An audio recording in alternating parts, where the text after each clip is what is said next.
It was really weird though, because like I had this like bubble of anxiety and I didn't know what it was causing it. And then I got my phone, I like plugged it in, I noticed Allan phoned me, I had the missed call, but there was no message, there was no voicemail. I just like started thinking like, this is weird, but right, okay, he'll be home soon. I heard the door go, and then I just thought, that's Allan home now. And then my mum came upstairs and like showed him the door, and she was like, you need to stay calm, but you need to come down the stairs, like it's okay, you need to come down the stairs. And I was like, what? I was like, what is going on here? Like, why didn't I go down the stairs? And when I left the bedroom, you could see straight down from my landing, I've got gallery landing, the police officers like down the bottom, and I couldn't tell you what they looked like, but like I'll never forget like the looks on their faces. Like it was just the most serious looks ever. And they said to me, there's been a body in the tracks at Lindsay. And then they said, we believe it to be your husband's. And you just can't believe it, even to this day. Like it still feels like I'm talking about somebody else's life and not my own.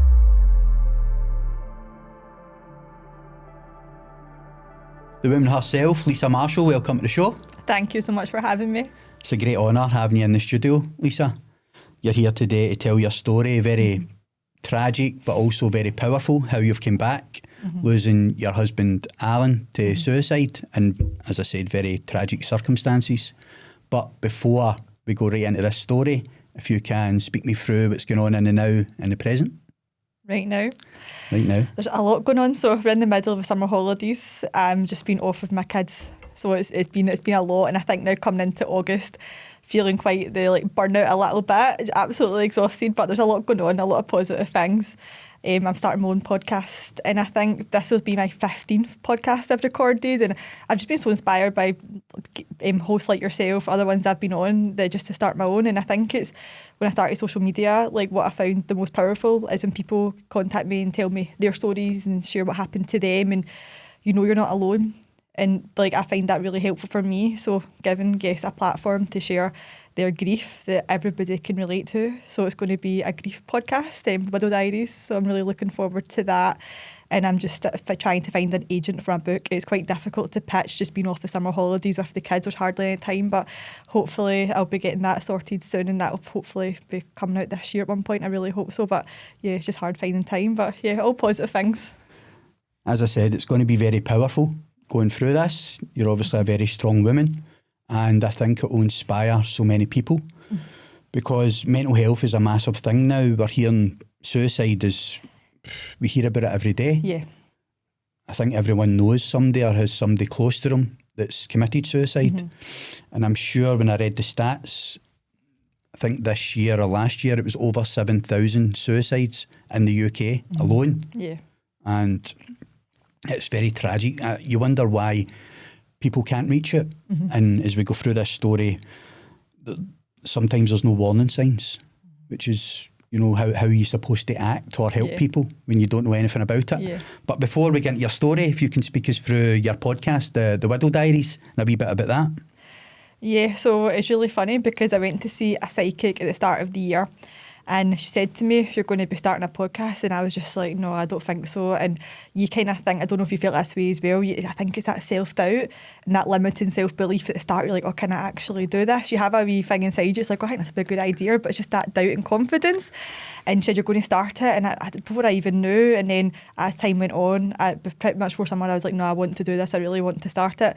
But I've filmed in a lot of studios in Glasgow, so I wanted to try and find one that I've not filmed in. I did want to try and set up my house, but then I also was worried about, like, you know, having guests telling really emotional stories like in your own space as well.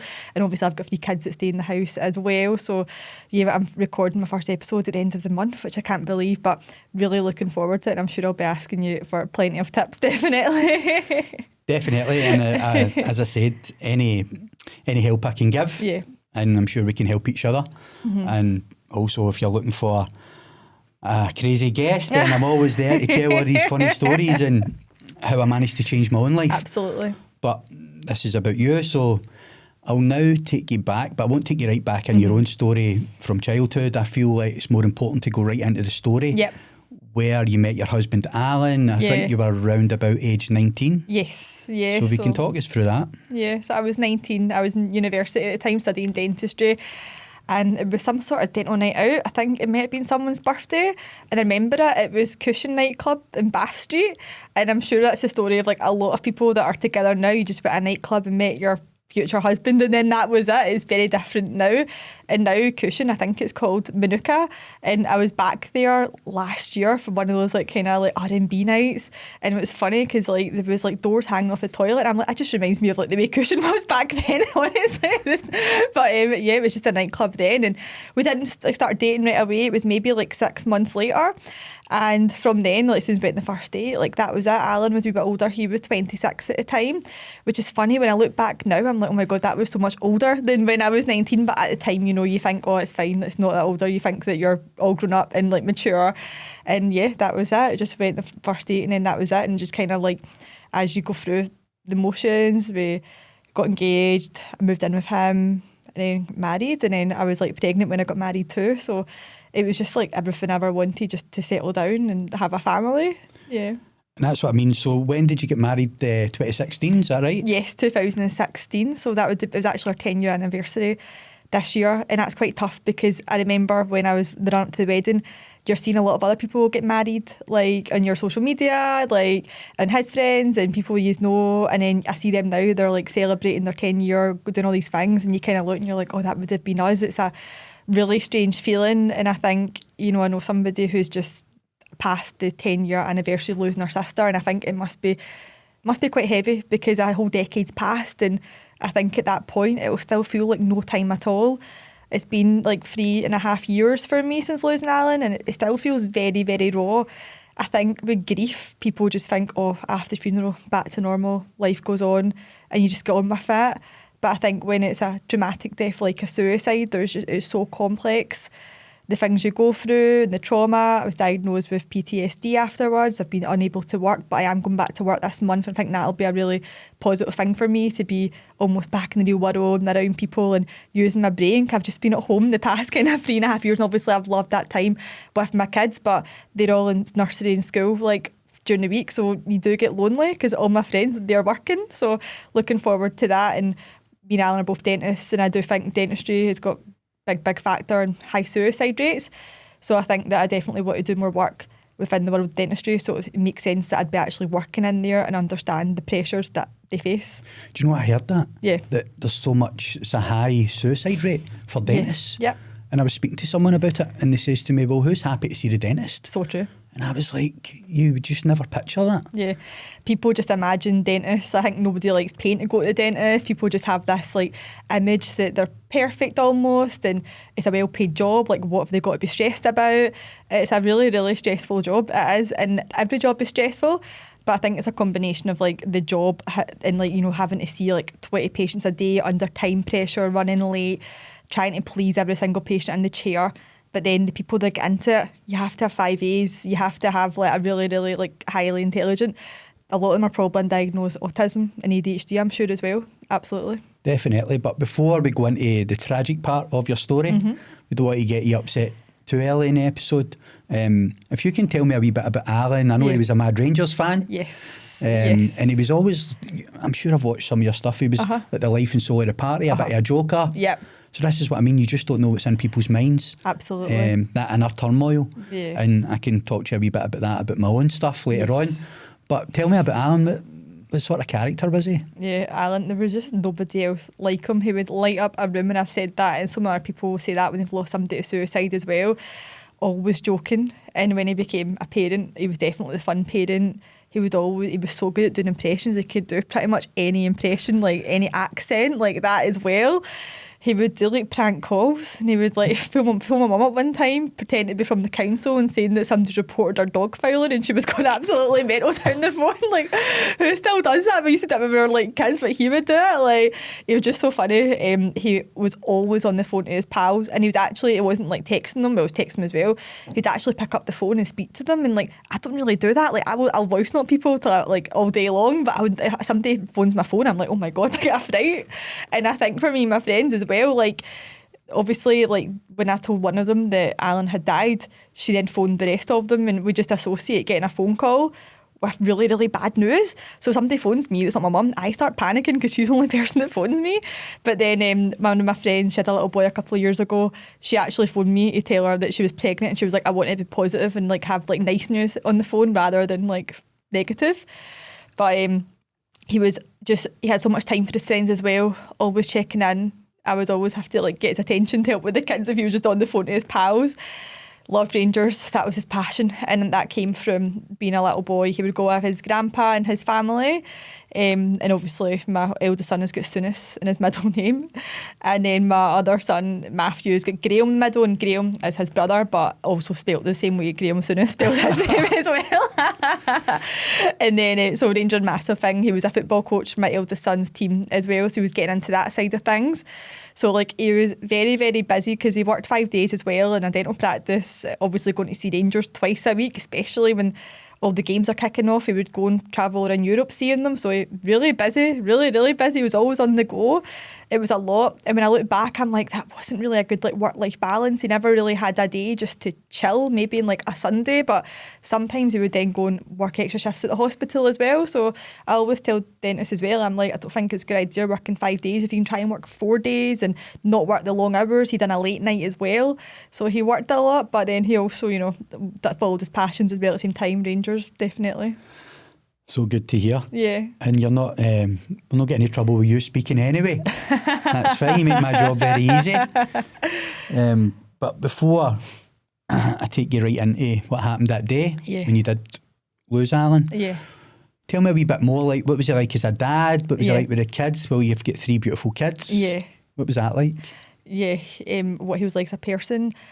You know, I've never seen him like happier than when we found out we were having a little boy. And I'm sure he would have been happy having a girl as well. And it's funny because he's one of 3 boys, so everybody always joked nothing surer than he'll have all these girls because he was so football mad. And then we had 2 boys, really quick succession, like 2 under 2. And he loved being a dad, he really did. And he just loved it. He always had a ball at their feet. He was really like against like screen time and things like that. He didn't want them sitting in tablets, and you know, it's a shame because when he died and there was just this big heavy police presence, I got them tablets because I was like, they need something to like get their mind off it. But he was just so fun. He would be always out playing with them, and I kind of like struggled to be that parent. I was the one that was maybe doing the cooking, the cleaning, and he got all the kind of fun with them. So now I find it quite difficult. I'm like, oh God, they don't have that fun anymore, my kids, because like I'm just too busy trying to just run everything and like I'll just look after them and do the kind of graft of being a parent. But no, he was just so fun, and yeah, he's like so missed, definitely. No, that's good to hear. So in the build up to that day, was it in 2023? Was it March? Yeah, March 2023. Yeah, March it was actually on my dad's birthday. And Was it? You'd be surprised. A lot of people get in touch and say it was on their birthday, my birthday. I don't know if the day is significant or anything, but yeah, it was 7th March. So yeah, this is going to really, as I say, a lot of the audience will connect with this because there's so many people out there, professionals, people who have came back or maybe been addicted to drugs. Everybody's got a different story. Yes. But they struggle and they suffer in silence. Yeah. I was also a victim of that, and now I can speak openly about it. But like I said, I don't want to get too emotional. I'll tell you that story later on. Take me into that day then. Yeah. Because it just started like any other day. Yeah. You're in the house, you've got a new wee baby. Yeah. And Allan goes to his work. And then obviously you get the bad news at the door. But if you can just talk me through that day, the build up to it, because I know that's part of the PTSD. Yeah. And like I said, when the door goes, you still get the fear, all these things. And I'm sure I heard something, I know, when you were on holiday, that you were scared of the balcony and stuff like that. But we'll get into that. But take me into that day, Lisa. Yeah, so it was a Tuesday, and that was Alan's late night at work. So he was meant to be working 9 till 7:30. The night before, he was taking my wee boy's football team, and then it was just like a normal kind of day. We had been on holiday in January, and then he had went away with his friends to New Orleans in February. So I felt like I was still getting through his washing for him being away on holiday. And at the time, Sophia was 10 months, I was getting ready to go back to work. I think it was the next few weeks I was going to go back, and I wasn't well. And I think what happened was that weekend I had a 90th birthday party in my family. It was my great aunt, and I wasn't well, but I was like, I need to go. She's 90. Like, you don't know what she's going to have on her birthday party. And she actually passed away last year. She lived longer than Allan did, but we went to it, me, Allan and the 3 kids, and it was chaos. It was absolute chaos. Kids were just running about like mad, and then like, you know how you get those like kind of streamers behind you, all the kind of glitter and then the big balloons. We got a family picture taken with the 90 balloons, and my wee girl didn't realise she had like that, grabbing the like confetti in that with her hand, and she pulled the whole thing down. She did, but it was chaos. But I remember like talking to all the family and things like that, and people hadn't seen me since I had Sophia, so you know, we were actually saying like, oh, we might even have a 4th, you just don't know. Like, I think it would be quite nice. I don't think you ever feel done having kids, that's the thing as well. And then I think on the Sunday he went to work, and then at this point I was in my bed and I couldn't get out of my bed. Went to the doctors on Monday and I had a chest and a kidney infection. I got antibiotics Monday, I says to Allan, and my mum, like, she was meant to be going home on the Tuesday because my cleaner comes on the Wednesday, and she can't really clean my mum's dog. Like, she would just fall, like, he would just bark the place down. He was quite like a wee guard dog. And my mum asked my mum to stay, and that's not something we've done. And I cancelled my cleaner as well, and that's absolutely something I would not do, because it's like your cleaner comes, you go, thank God. But when they don't, the house is just a riot, and you do feel it goes back to that way 5 minutes after she's been. But just the way it all kind of panned out, like, it was almost as if it was like meant to happen in a way. The fact that my mum was still in the house at that point, she was meant to be home, and then the Wednesday, obviously after he died, the cleaner wasn't there, and she would have been there first thing as well. And it was just a normal day. I spoke to him throughout the day, texted him. I think Manty phoned him about some dental thing as well. Mum spoke to him. I would usually phone him like after the kids were in school, just to see what's in Allan and stuff okay. In the afternoon, spoke to him as well.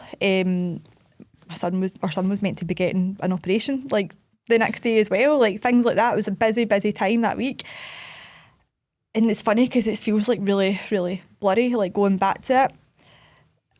I remember like just talking to him normal, and I think I phoned him because like my son at the time, like he has autism, and when he started school only really had one friend, and I think he fell out with this friend, and I phoned him. I was like, oh my God, this was at 3 o'clock, like panicking. And then I was starting to feel a bit better on the antibiotics on the Tuesday, so I started like cleaning and stuff, just to get the kids dinner, their bath and things. My mum was still there helping. And then the last thing I sent him, it was like something to do with Rangers. It came up in my Instagram stories that they had won the league 2 years to that day, like in the league, their first league. I think it must have been 2 years before that, or the year before. That was the last thing like I sent him at 4 o'clock. And then my son had the phone playing Roblox, and it must have lost the battery, never charged it. And then at no point, it was really weird though, because like I had this like bubble of anxiety, and I didn't know what it was causing it. And I thought, oh, maybe it's just like the antibiotics, being not well. Maybe it was just going back to work. I think I might even said to the doctor, like, I'm really anxious here and I don't know why. And they were just like maybe putting it down to like postpartum. And I couldn't put a finger on it, why I felt so anxious, like something bad was going to happen, but you didn't know what. And then time went on, getting the kids up for their bath, then in the bed. And at this point they were quite young, so Sophia was in a cot, and I was just lying with the 2 boys in me and Allan's bed, just getting them to sleep, I think. And then when I got my phone, I like plugged it in. I noticed Allan phoned me. I had the missed call, but there was no message, there was no voicemail. Mum was in the house, so what he'd normally do is just like for Mum be like, oh, put Lisa on the phone, knowing that she was in the house. He never phoned her. I tried to phone him back maybe at like 7, and then it just rang out. And at this point he wasn't maybe finishing work until 7:30, so I just thought, well, he's been held up with a patient, maybe like he's just busy doing his notes and work. I just like started thinking like, this is weird, but right, okay, he'll be home soon. I got the kids to bed, and I was just like on a group chat at the time to like 2 of my friends that had a baby the same time as me, just chatting away. And then I heard the door go, and then I just thought, that's Allan home now. But it was weird because he would always try and open the door, and my mum would always put the chain on, like just to stop the dog getting out. So usually you'd hear the clatter, but I didn't hear that. I just heard like the doorbell go, and my blinds were shut because I have a full length window in my bedroom. If my blinds had been open, I would have seen the police car obviously outside. So then I heard my mum, it was like the dog wouldn't settle, the dog was going absolutely nuts. So I started thinking, I was like, has he brought somebody back with him, like a friend? Like, what's going on here? Why is the dog like going absolutely mental? And then my mum came upstairs and like showed him the door, and she was like, you need to stay calm, but you need to come down the stairs. Like, it's okay, you need to come down the stairs. And I was like, what? I was like, what is going on here? Like, why didn't you go down the stairs? And when I left the bedroom, you could see straight down from my landing. I've got a gallery landing, the police officers like down the bottom, and I couldn't tell you what they looked like, but like I'll never forget like the looks on their faces. Like, it was just the most serious looks ever. And at this point I'm walking round, and start panicking. And at first I started saying, like, 'cause my mum was there, I was like, if something happened to my dad, because he was working in Aberdeen. So I just thought, I was like, is it my dad? Like, is it my dad? Like, what's going on? I couldn't think. And then I started thinking, where's Allan? Like, where is he? Your mind's just going in absolute panic, and you're walking down the stairs, like, and I couldn't sit down. I went in the living room and they asked me to like sit down, and I sat down, and I was like shaking. It was like an outer body experience.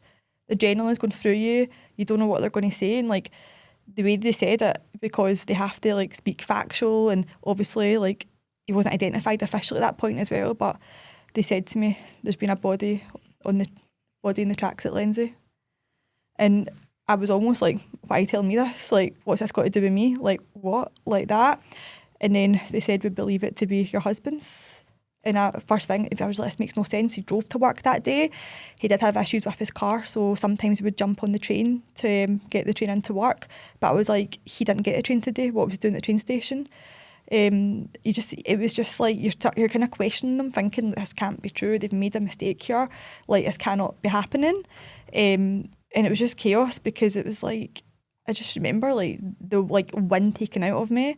Stomach just falls, and I think I was just like on the floor. And then it was chaos, because my little boy, he was quite attached to me. He was 6 at the time, and he was trying to get down the stairs to come and see me, and like, what is going on? And my mum was trying to pull him back when the police officer was trying to get him back up the stairs. Then I think my baby woke up as well, so I ended up having to take like my baby downstairs with me when the police were in, because like she wouldn't settle, and mum was just trying to help the boys. But it was just absolute chaos, and you just can't believe it. Even to this day, like, it still feels like I'm talking about somebody else's life and not my own. Such a trauma to go through, and so unexpected. Yeah. And you just don't expect things to change so dramatically. No. When everything seems fine. Yeah. So if we can move on a wee bit in the story, take me into the aftermath then. Like, what happened after that? Were you still in shock for weeks? I know you said previously that you were unable to eat. Yeah. You know, people were bringing food round, lasagnas, and you just couldn't eat, you couldn't focus, and you were in shock for weeks. Yeah. Maybe more than that. Was the police present this whole time? Were they coming over? And then, obviously, the investigation. Yeah, for a whole month I had police officers in my house every single day. And one of my neighbours was actually on a train that was held up coming down. And as soon as she managed to get back into the street hours later than planned, she knew straight away, because the transport police have got a different vehicle than the police officers, which I didn't know. So she just knew straight away that it was Allan, and she texted me, she was one the first people to text me, being like, I'm so sorry. But the police are there that night, and then like you're sitting there like, who did I even tell this news to? So I phoned his mum and his brother. I can't remember who I phoned first, but I was just like, oh my God, I'm going to have to tell them that their brother's dead. And then I phoned his brother, and his brother and him, there's maybe like 6 years between them, but they sound identical when they pick up a phone. Even now, like, they just sound so similar. And when I phoned his brother, I thought it was Allan. Like, a split second in my head, I was just like screaming, like, Allan, is that you? And Graham was like, no. And then what's happened, and having to tell like him, and then I had to tell his mum, and when his mum picked up the phone, like, I couldn't even speak. I had to give the phone to the police officer, and then they sent a police officer. His dad lives at the borders. They sent a police officer to tell his dad. It's the aftermath, having to tell people, work, friends, everything. And they have to go at one point, the police. So once they had told you, and they left me 2 leaflets. It was like death on the railway, and then what to do when someone dies in Scotland. You're just sitting there like, oh my God. And then the next day it was, I think, normal police officers, and then CID, and then forensic. So every day for a month, police are in my house, and they're doing shift work, so you never know when they're going to come. And then as well, like, they do an investigation, they have to rule out foul play, and there's no crime involved. So they're really quite invasive in what they ask you as well.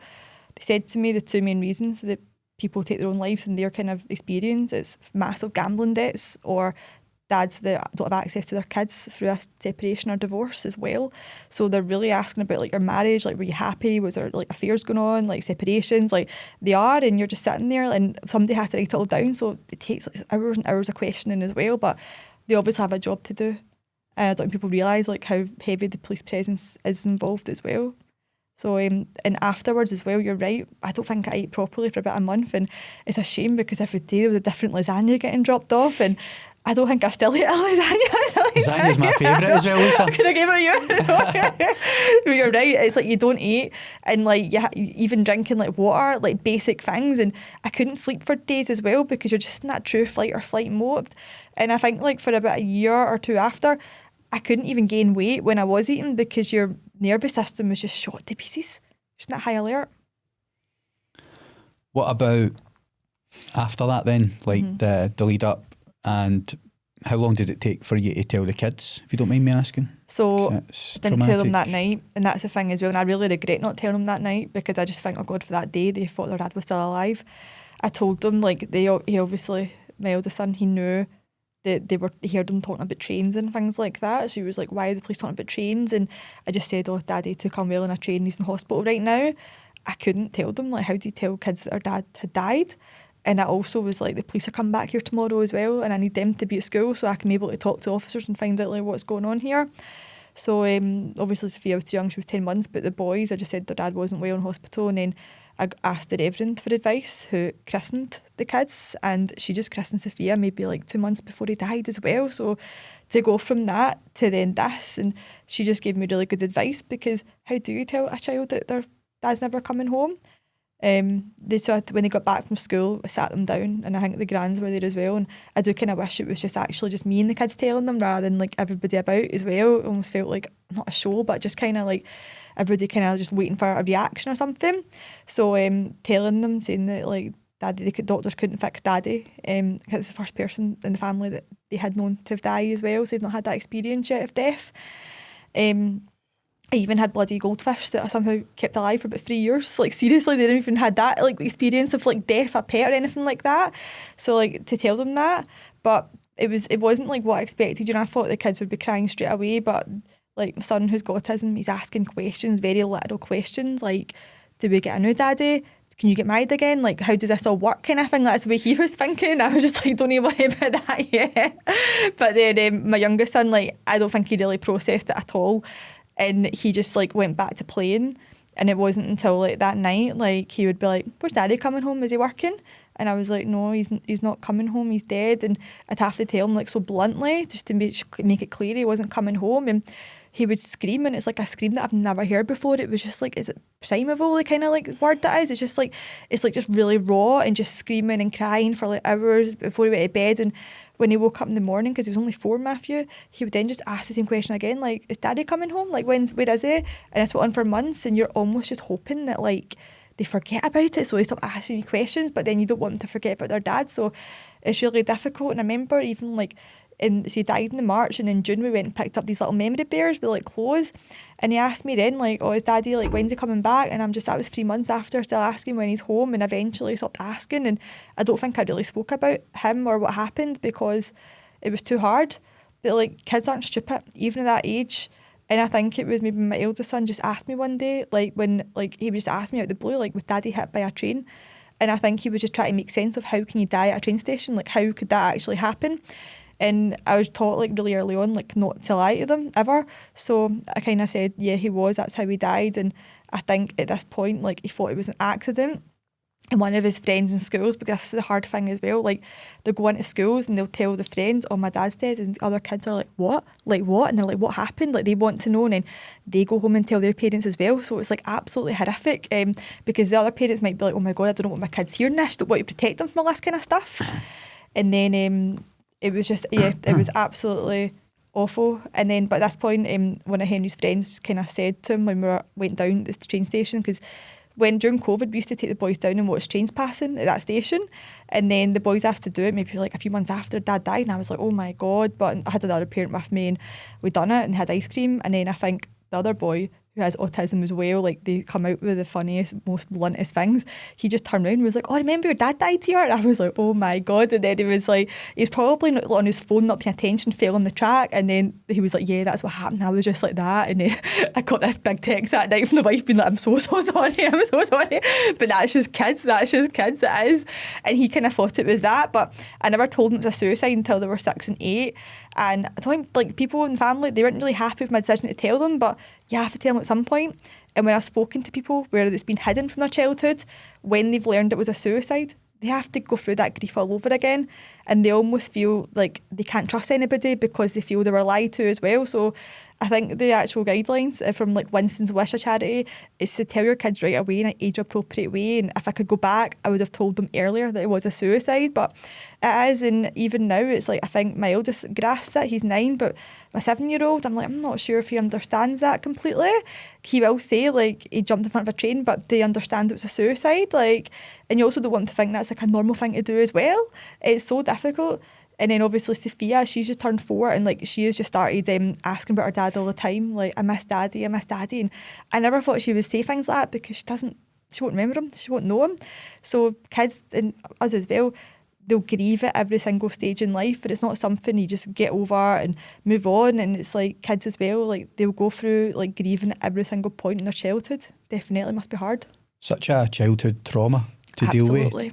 deal with.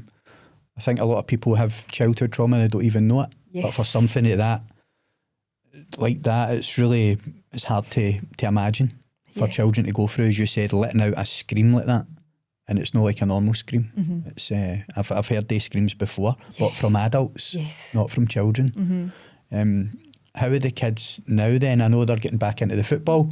Yeah. They took a wee break from it and they couldn't face it. But you just done a tour of Ibrox. Yes, that was amazing. And they're getting back in there, and I'm sure Allan will be looking down proud. Yeah.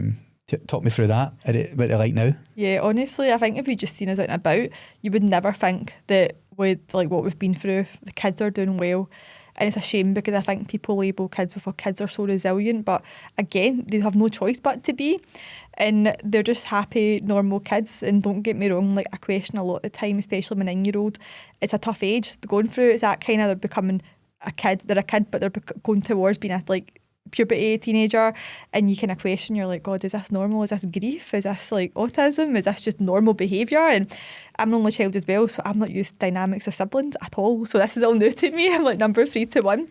But kids, they are doing well. They're doing well in school, and it's not just like, you know, the work and academically. It's like you want them to have little friendships and be happy and settled, and they're in a small school, and I think the school has been really supportive. They've had really good teachers, and my daughter as well, she had a really, really big speech delay. She's on the waiting list for an autism diagnosis as well. But she started speaking, she's getting there, and like she only started speaking in the last 6 months, and she's 4, and that was a massive worry as well. I think at one point I did have an absolute like cry, like I can't do this, like I'm going to have like 2 kids by myself that are autistic, and I don't know how to cope, I don't know how to manage it, but you just have to do it, and that's it. And it's hard, and I've had to learn a lot about autism as well, definitely. How did you get through like the first 3 months of that, after that happening to you? I mean, how did you still get up, be a mum? Mm-hmm. A lot of people would have gave up themselves. I mean, it's very inspiring. Yeah. Like, I just want to know where you found the strength to actually be so strong. I mean... Thank you. I don't think I've done anything that anybody else wouldn't have done. When you've got kids, you have to get up in the morning and take them to school, take them to their clubs, keep things as normal as possible for them. And I think if I never had that routine and having them, I don't know what would have happened to me. Then I wouldn't have been getting up in the morning, getting my bed. I think having the kids definitely like saved me as much as like obviously I helped them, like they helped me as well, and that's where I get my strength from. And people will look at you absolutely shocked, like you're out of the house, you're going to school, you're going to the clubs, and they're just like, oh my God. But they didn't miss a single day of school, and I think that's been really important to them. And I almost feel as well that at the start there was a huge amount of anger and rage at the decision, because you feel like you've just left me in the absolute shit here, for like why? So I think as well that like I didn't want this to like ruin like me and the kids' life as well. So I wanted to just try and like fight almost, and actually, and and all that means is just by getting up every day and it's important to have times where, you know, if you are having a bad time, to admit you need help, and have those days where you want to be in your bed as well. It's really important, but almost wanted to make sure this doesn't affect them. As you say, it's a huge amount of childhood trauma. Like they've lost their dad, like they can't lose me as well if I'm there, but I'm not really there because I'm just totally overwhelmed by the grief. What about the funeral? Did the kids go? Yes, all 3 of them went. How long did it take to get the funeral? 5 weeks, and his phone got damaged in the track that night as well. And they said, like, I didn't know his PIN code for his phone, they said that they could send it down to London, but that would take another 5 weeks to like crack into the phone. And like they have like tech people in the police that can literally get any kind of thing somebody's been looking up. But you're kind of scared as well. Like, what are you going to find? What if he was looking up methods? What if he was just like saying about looking up suicide maybe like weeks before and I didn't know?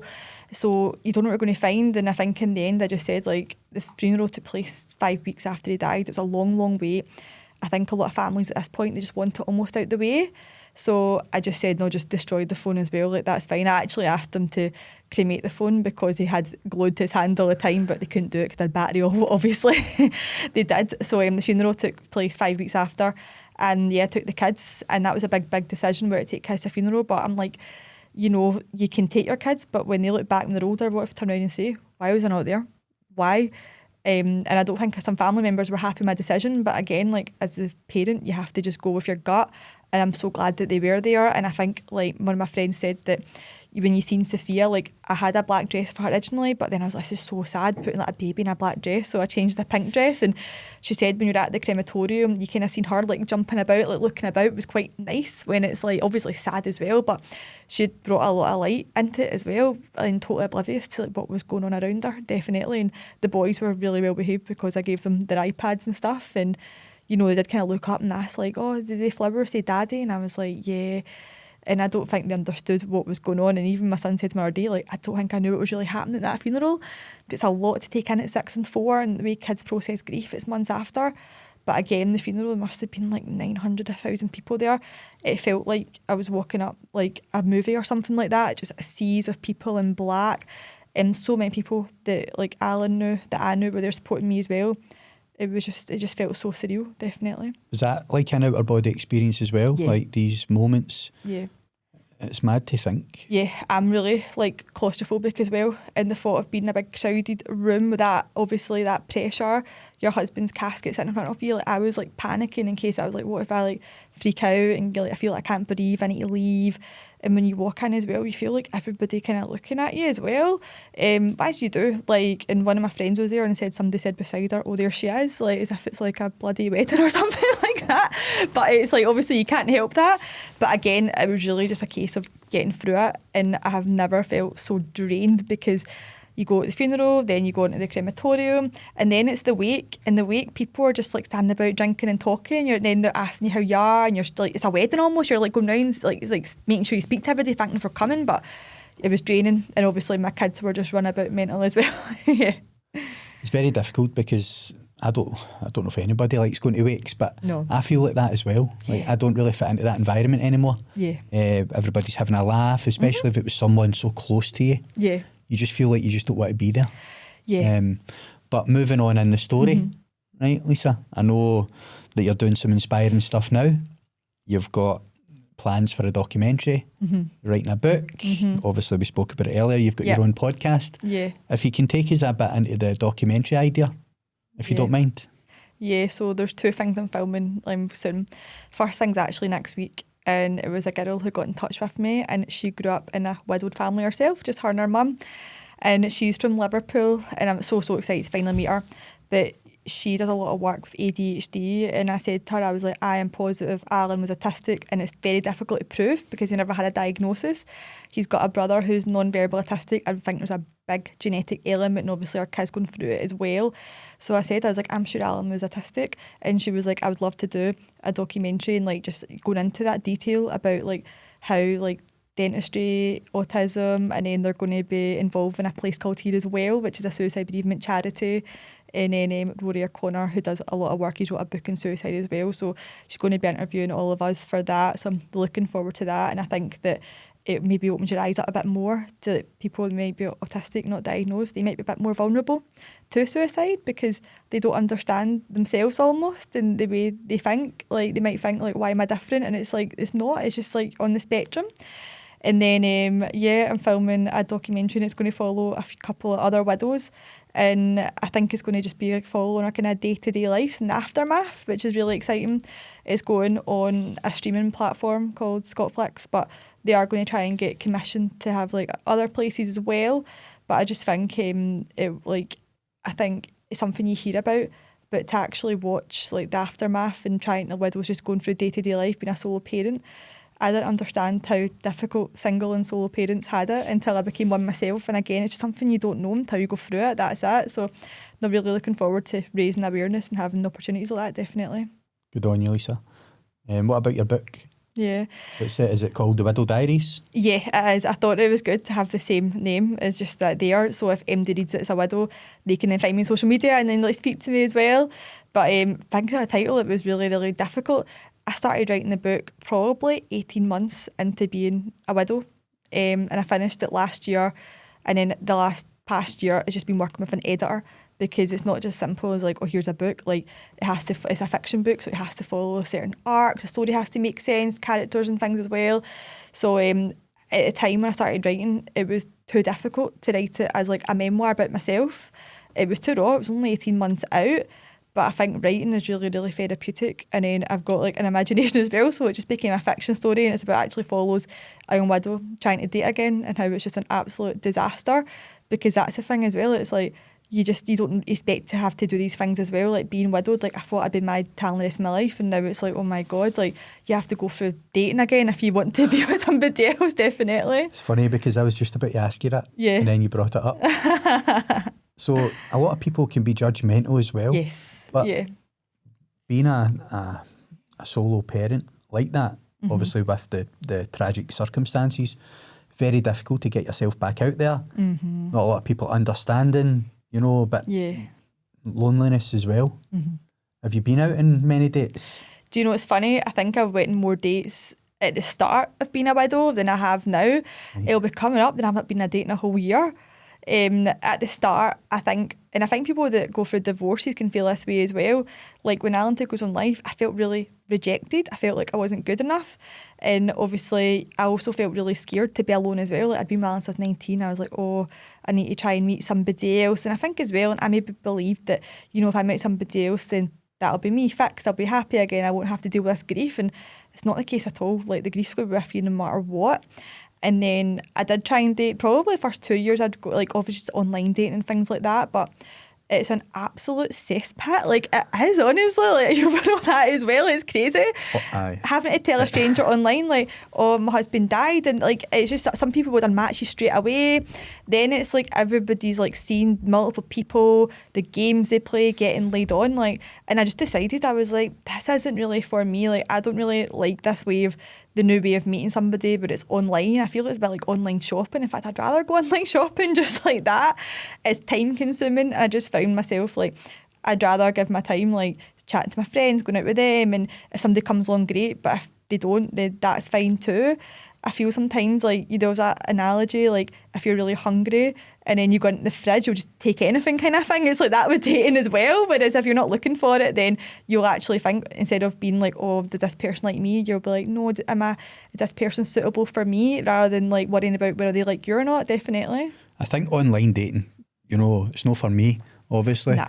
But I think a lot of the wrong people are on there seeking the wrong things. It's validation. Yes, and I feel like I'm a great believer in it's like energy, timing, as you said, intuition earlier when you felt something was going to happen. Yep. But I believe that you can attract what you are. Yes. And people call me overly spiritual, right? But I've experienced it. And I think the right people come at the right time. Yeah.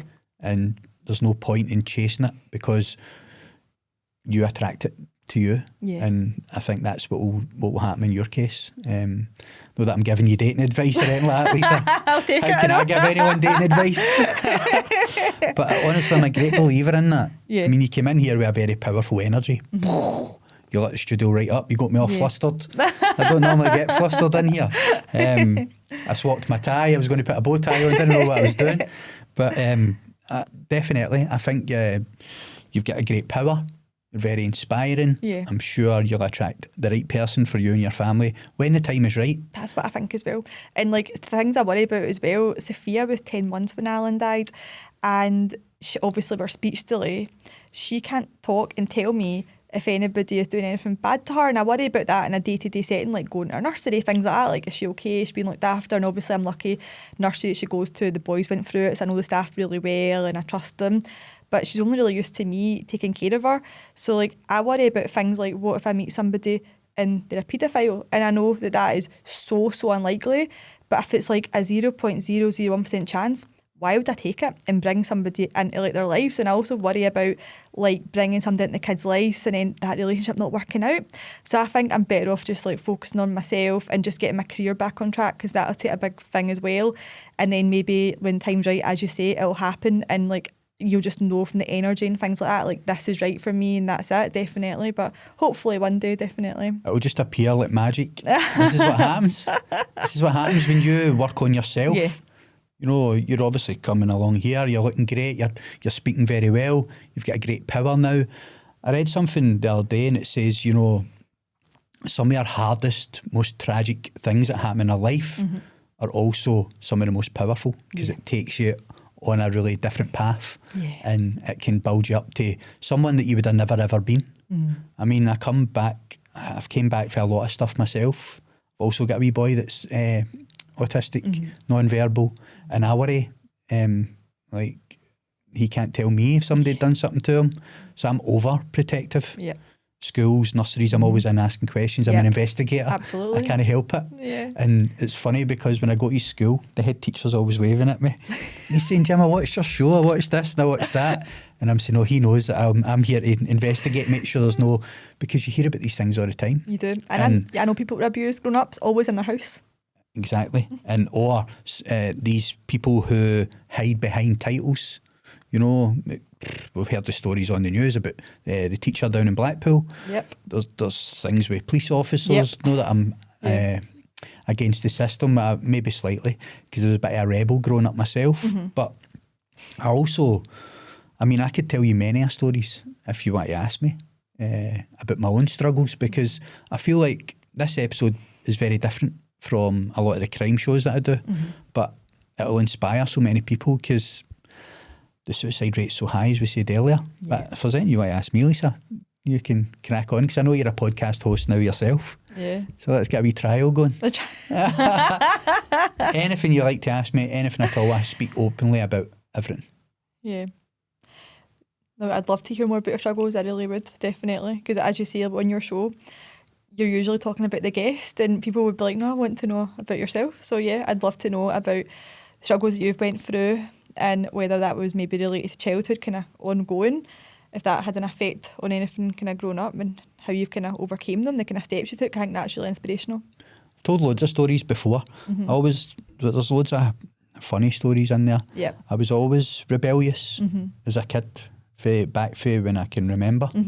I was always in trouble against the rules. It didn't matter what rules. So I think that kind of progressed into my teenage years. I was called a Ned.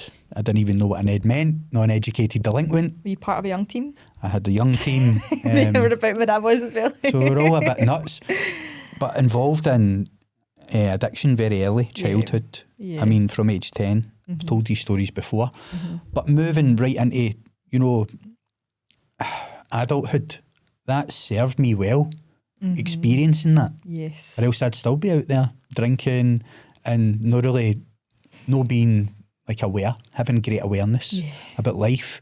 I mean, you can have all the awareness in the world, but you still have your struggles. It's about how you respond to these things.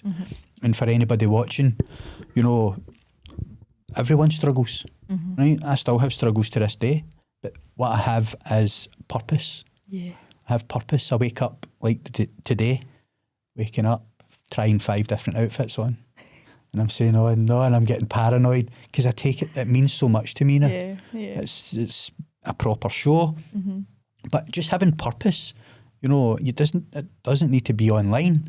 It could be something that you've really thought about from childhood that you're too scared to do. Just do it. Just get out there and you don't need to prove to anyone. You just need to improve yourself. And show people that you're not going to be quiet, and because we get a lot of people online that put us down. I mean, at the start when I first started this, I went through a lot of trolls, and I wasn't sure how to handle it. But now it's no bother at all. I mean, Yeah. through experience, right? But with the struggles, as I said, I don't want to go off track. If you have purpose in your life, right, and you can have drive, creativity, because everybody's got that. Everybody has dreams, Yeah. but they're too scared Yeah. because of the way society is. You know, people laughing at you. I was laughed at the whole time making this. And now I find myself, this mic keeps slipping, now I find myself in the charts. The people that laughing at you probably have come on as a guest. That's the thing. No, this is it. They 100%. see you now and they say, oh, Jim, how you doing? Yeah. Right? But we're everywhere in the charts. I mean, I think the highest I got in the UK from an independent podcast in Glasgow was number 3. That's incredible. And then we're everywhere, like it translates into other languages. Yeah. That's why you'll maybe see me speaking a bit slower so we can get the translation. You need to slow me down. This is no chance of translating. But anything else you would like to ask me? Like, I mean, I love to talk to people. Yeah. I'll tell you a great story, right? This is a good one. So I always go walking through the city centre. It's a bit nuts now. Yes. You see a lot of stuff going on. But from my background, I mean, I grew up in notorious housing schemes, like I said, involved in alcohol, drugs, all these things. So it doesn't really affect me. I mean, I'll walk anywhere. Right? I feel like I'm protected divinely. I don't know why. It's just this energy. It's always guiding me. Anyway, I walk through this city centre, more or less, say 4 or 5 times a week when I've not got the kids, right? Earphones in, strolling along, smiling, meeting people, positive energy, and I get that back. And I tell them about my show and tell them to watch it, these things. So it's like self-promotion, but also it's liberating, right? Just listening to my music. Anyway, I'm walking through the town and it's maybe like a Friday night, so it's a bit nuts.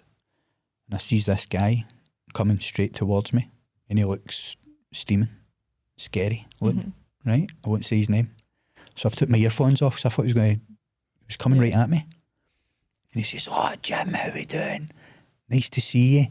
And he's come right up and put his arm around me, but I could smell the drink from him. And then he started showing me videos of him being stabbed and slashed and all these crazy things, right? So at first I was like, I don't need this. So I kind of backed off and I says, right, no, see you later type of thing. But it was good to meet you. And I just made up an excuse and I left. This is mental. This is God's work. So see, the next day, I'm walking through the town again. And it's at the other side of the town. And I see the same guy walking towards me, but a different person, holding a bottle of water, right?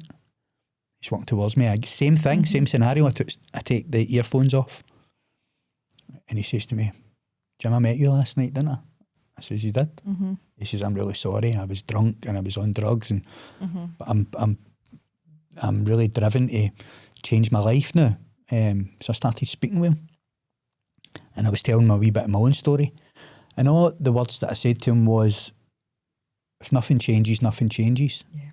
And I seen it in his eyes.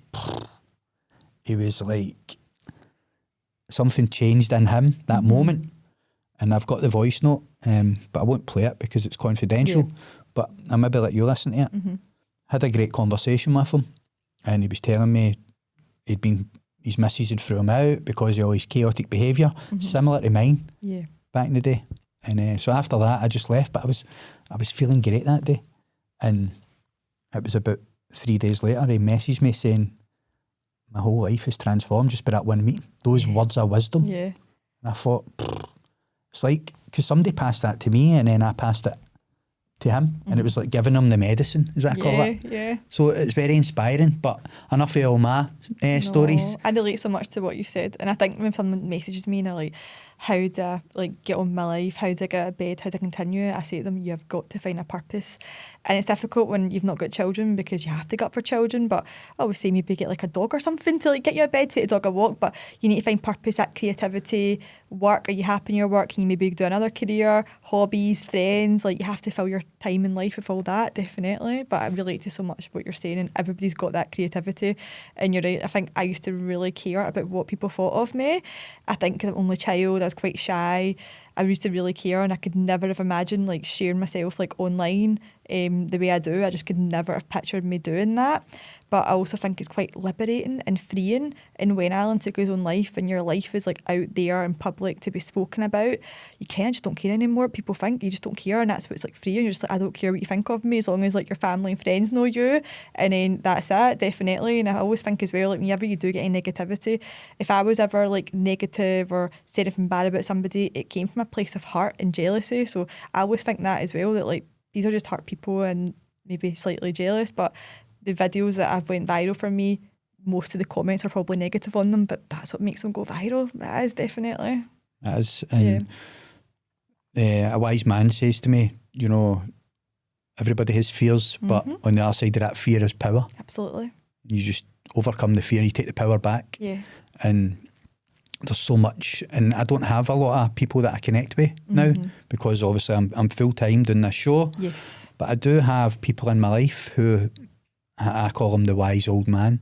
He'll kill me for that. He likes to be called the wise man and leave out the old. These people have so much experience, and they guide you, and you think, I just skipped 10 years there just by sitting with this person. Absolutely. So, and I was the same. Like, I waited a long time to connect with people again, after splitting up with my own family. I'm also a solo parent, obviously different circumstances. Yeah. But moving on in the story, right? I know you also worked with like a suicide community. You done a podcast in here. Was it about 7 months ago? But what's that like when you go into a room and, you know, you're connecting with other people that have lost maybe a son, a daughter, a parent, or a partner? Yeah. What was that like? So there was nothing in Glasgow at the time when Allan died that was like a grief group, but just for suicide. I joined Widowed and Young, and that's for widows, and I do think they're a really fantastic charity, and I'm involved with them. But when I would go and sit down and like with other widows, if they hadn't lost somebody to suicide, I almost felt like I don't belong here. I can't really relate to this death. It's just so different, a suicide death, to any other death. So about 18 months after Allan died, a lot of people, hairdresser, the girl that I do Reiki with, they sent me a group that was opening up called A Place Called Here, and I went to the opening night and the room was full, and I was so anxious about going. I had friends being like, oh, I'll go with you if you want, but I was like, no, I'll go myself, it's fine, I can do this, try to prove to myself I can do it. But then I went in and I just kind of realised, I was like, I'm not the only person that's went through this. I'm not, because when it happens, you feel like you're the only person in the world that's went through a suicide loss has happened to, but you're really not. It's so common, and there's so much power in like having a conversation with somebody that understands exactly what you're going through. I'm so lucky, I've got such good friends and family, but unless somebody, you don't want to almost trauma dump on your friends and family as well and ask them the questions that you don't really want to ask, that you ask at a suicide group, because when you say something, people are like, oh, I went through that, and they can tell you how to help as well, the way you're feeling, because there's so many different emotions you go through. The guilt of why did I not do more, the anger, like just the kind of bitterness about it, and you almost want to like grieve them in a healthy way and remember the good times. Like, I deleted my Facebook for 2 years because the memories kept popping up. I couldn't look at a picture of Allan for about 2 years. I couldn't see the word suicide. I just didn't want to be associated with it and being a widow, but that you can't help it. But that is like obviously a part of me. Like, I'm obviously more than that, but it is a part. But I think it's so powerful to meet people that have went through the same thing, and I always try and give people that advice as well, is find a suicide bereavement group, because you feel you're losing your mind in the beginning. You feel like, I'm going absolutely crazy here, and you're not. It's just the trauma, it's just the emotions. And obviously I got a place called Here, but sobs run throughout the UK. I do feel sorry if people message me that maybe live in more remote parts of Scotland, and there's not as much support up there than there is in the city, so I'm really lucky to be in Glasgow. But Widowed and Young, there's suicide groups in that as well. It's great to hear, Lisa. It's been a real honour sitting with you today. I mean, you bring a very positive energy, and like I said, I'm sure you'll inspire not just thousands but millions of people on their own journey with your great strength and resilience and coming back strong like a true warrior. But before we finish up on this episode, if there's another message you can send out to the audience watching, now is the time. Oh, thank you so much. I just like to say, if anybody's struggling, then just please reach out to anybody and get help, because you do not want to be like my kids, that they can't, the one thing they want in life, their dad back, they can't get, and they would do anything to see their dad again, and I can't give them that. Your life is so valued, you're so needed here, it's worth living, and the feelings, they will pass. And I'm not saying it's an easy journey for those suicidal, but absolutely reach out and get help. And for those that have lost somebody to suicide, then there is like light still in your life as well. You just have to find the little glimmers and hold on to it. It's not like you wake up one day and you're like, oh, that's me fixed from the grief, but like I have joy in my life. It's hard sometimes, but I do have joy in my life through my kids as well, and it just makes you more grateful for the little things as well, definitely. Very powerful. I want to thank you so much for coming on the show. To say a great message that you're sending out there, and it will help a lot of people, make them think twice about taking their own life. I'm very proud now to call you a friend, and hopefully we can work together in the future again on maybe another project. Absolutely. I'm definitely going to have you on as a guest when I start my podcast as well, definitely. I've got loads of stories for you, Lisa. It'd be an honour to come on your podcast. If you can just push that mic out, shake my hand. Thank you very much. Very powerful. Thank you so much. See you again very soon. Thank you. Thank you.